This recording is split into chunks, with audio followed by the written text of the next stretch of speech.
Bella Lack, please give her a warm welcome as well.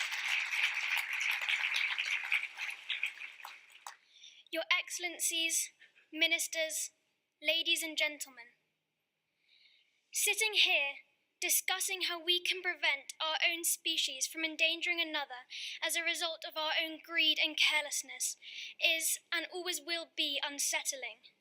But it is brave, it is right, and it is necessary. We have a moral obligation to remove elephants from the jeopardy that we have placed them in. Not only must we do it for those animals that are affected, but also for those future generations who would otherwise never be able to experience what so many of us have had the pleasure and privilege to experience. There is not one generation who can be blamed for this destruction, but my age group have been handed a planet riddled with extinction and infested with greed. Do we want to live in a world where we value ivory products above life? Where we see ivory trinkets as superior to the lives of intelligent and sociable creatures? I know with absolute certainty that every one of us in this room cares about the future of elephants, cares about the future of our wildlife, because we all know how desolate the planet would be if we were the sole inhabitants. But despite this, we are still falling behind. We are not moving fast enough to keep up with the global demand, halt the demand for wildlife products, and end the decline of species. Whilst we sit here today, 55 elephants will be slaughtered for their teeth. But even a number as shocking as that will never do justice to the immensity of this crime. Each elephant is part of a herd, a family that cares for each other's young, that mourns its dead, and that passes on knowledge just as we do. They are also a vital component of their ecosystem and of their biodiversity. They play such a crucial role in the management of their habitats, and without these natural services, the land in which they live will begin to degrade and crumble in ways that we can't even imagine.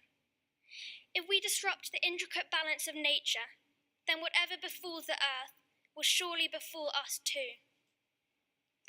Our species has granted itself a level of complacency around how we treat wildlife, and because of this, we are in a dire state. We have only just begun to seriously confront the syndicates that leave a trail of death and destruction behind them. This has to be a turning point. This conference, as those before it and those after it, will shine a spotlight on this crime that has become so commonplace. We need to allow the elephants' cries of agony to be heard globally, because now we are at a fork in the road. Will we take the path of extinction, or will we step up and speak up against this gruesome trade? I speak for my generation when I say that we have to take the path of conservation. I am so afraid that my future, our future, will be devoid of everything that makes life so spectacular and so special. Young people entrust adults with the responsibility to make mature and effective decisions, but currently, that trust is being betrayed. We could be handed a planet devoid of many things, including the magnificent elephant. This is about so much more than preserving one species, though.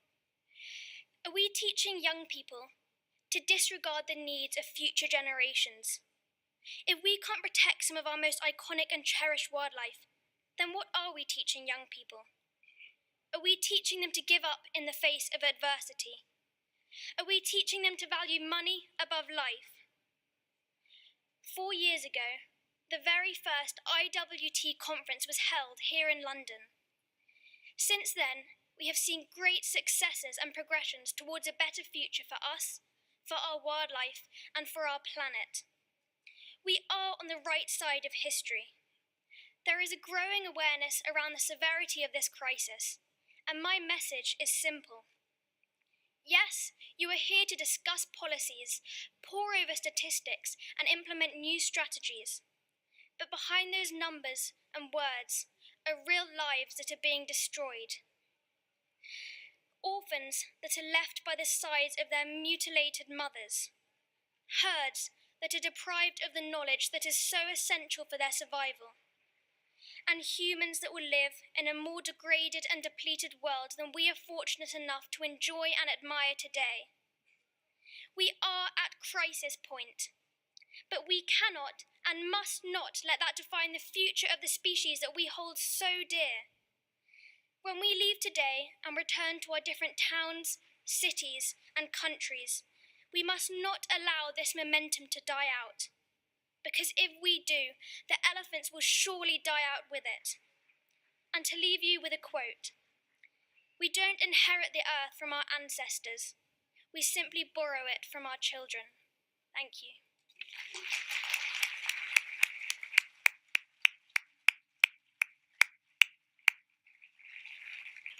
Well, thank you very much indeed, Bella, for that powerful speech. And I think you will agree that with ambassadors like this, the Ivory Alliance is going to be a powerful organization. It will have youth activists on its side. It